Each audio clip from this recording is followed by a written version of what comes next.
కాదు, కొడాలి నాని ఎగ్జామ్షన్ కాదు, అంబటి రాంబాబు ఎగ్జామ్షన్ కాదు, పేరు నాని ఎగ్జామ్షన్ కాదు, దేవినేని అవినాష్ ఎగ్జామ్షన్ కాదు, ఎవరు అధ్యక్షుడు కాదు. కాకపోతే కోర్టులు రిలీజ్ ఇచ్చినప్పుడు ఆ అరెస్ట్ నుంచి ఎస్కేప్ అవుతారు, కోర్టులు రిలీజ్ ఇవ్వనప్పుడు సబ్ జైలుకి వెళ్తారు. మీరు ఒక సీనియర్ పొలిటీషియన్ గా 1989లో మొదటిసారి శాసనసభకి వెళ్ళారు. మీరు 30 సంవత్సరాల పైగా మీకు పూర్తిస్థాయి రాజకీయ అనుభవం ఉంది, 30 నుంచి 35 ఏళ్ళు.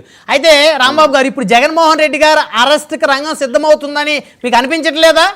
ఈ అరెస్ట్లన్నీ చూస్తే ఏమో ఆంధ్రజ్యోతిలో రాశారు మొన్న, ఏమని తర్వాత తాడేపల్లి వైపే చూపు పోలీసులు అని ఉబలాట పడుతున్నారు.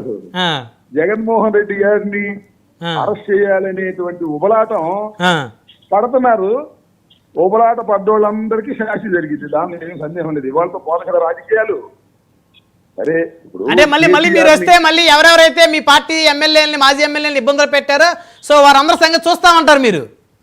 నేనేం ఆ మాట అంటలేదు, గుర్తుపెట్టుకోండి. తెలంగాణలో కాంగ్రెస్ పార్టీ ప్రభుత్వం కవితని అరెస్ట్ చేసింది, కాంగ్రెస్ పార్టీ ప్రభుత్వం గాని, అక్కడ భారతీయ జనతా పార్టీ గాని. ఆ తర్వాత ఏం చేశారు, కేటీఆర్ ని అరెస్ట్ చేయాలని రంగం సిద్ధం చేశారు. మధ్యలో తోక ముడిచి పాడిపోయారు రేవంత్ రెడ్డి. సరే, ఇప్పుడు అలాగే నేను ఒక విషయాన్ని ఇక్కడ నేను చాలా స్పష్టంగా మీ ద్వారా 99 ప్రేక్షకులకు చూస్తున్న వాళ్ళకి నేను చాలా స్పష్టంగా చెప్పదలుచుకున్నది ఏంటంటే, అరెస్ట్ చేయడం అనేది నవడేస్ వెరీ ఈజీ. ఒక కేసు ఏదో పిచ్చి కేసు పెట్టడం, సాయంత్రానికి వచ్చి ఎస్ఐ గారు అరెస్ట్ చేయడం, కోర్టుకు వెళ్తాం, 307, డెడ్ బాడీ దొరకపోతే 307, డెడ్ బాడీ దొరికితే 302 వేసి కోర్టులో ప్రొడ్యూస్ చేయటం, రిమాండ్ ఇవ్వడానికి వీలు లేదని అపోజ్ చేయటం, రిమాండ్ కు పంపటం, ఇది జరుగుతున్నటువంటి అంశం.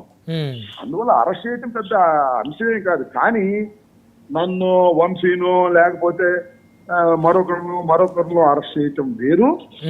అత్యంత ప్రజాదరణ కలిగినటువంటి వ్యక్తి, 11 సీట్లు రావచ్చు, 40% ఆఫ్ పబ్లిక్ యొక్క సపోర్ట్ ఉన్నటువంటి వ్యక్తి, అనేక సంక్షేమ కార్యక్రమాలను అమలు చేసినటువంటి వ్యక్తి.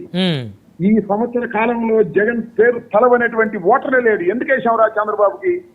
జగన్మోహన్ రెడ్డి అద్భుతమైనటువంటి సంక్షేమ పథకాలు ఇచ్చాడు, అమ్మఒడి ఇచ్చాడు, రైతు భరోసా ఇచ్చాడు, విద్యా దీవెన ఇచ్చాడు, ఇలాంటి అన్ని ఇచ్చాడు. చంద్రబాబు ఏది ఇవ్వట్లేదు. ఎక్కడికైనా అమరావతి అమరావతి అమరావతి అంటున్నాడు తప్ప ఎందుకు వేసావురా అనుకుంటున్నటువంటి ఈ తరుణంలో the most popular, the most mass leader అయినటువంటి జగన్మోహన్ రెడ్డిని అరెస్ట్ చేయాలని అనుకునేవాడు అమాయకుడు.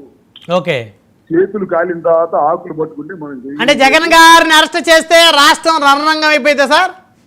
రాష్ట్రం రణరంగం కాదు, రాష్ట్రం రావణ కాష్ట కాదు. ప్రతిఫలాలు తెలుగుదేశం కూటమి అనుభవిస్తుంది. దానికి రణరంగం అయితే, రక్తసిక్తం అయితే, ఈ పెద్ద బరువైన డైలాగ్.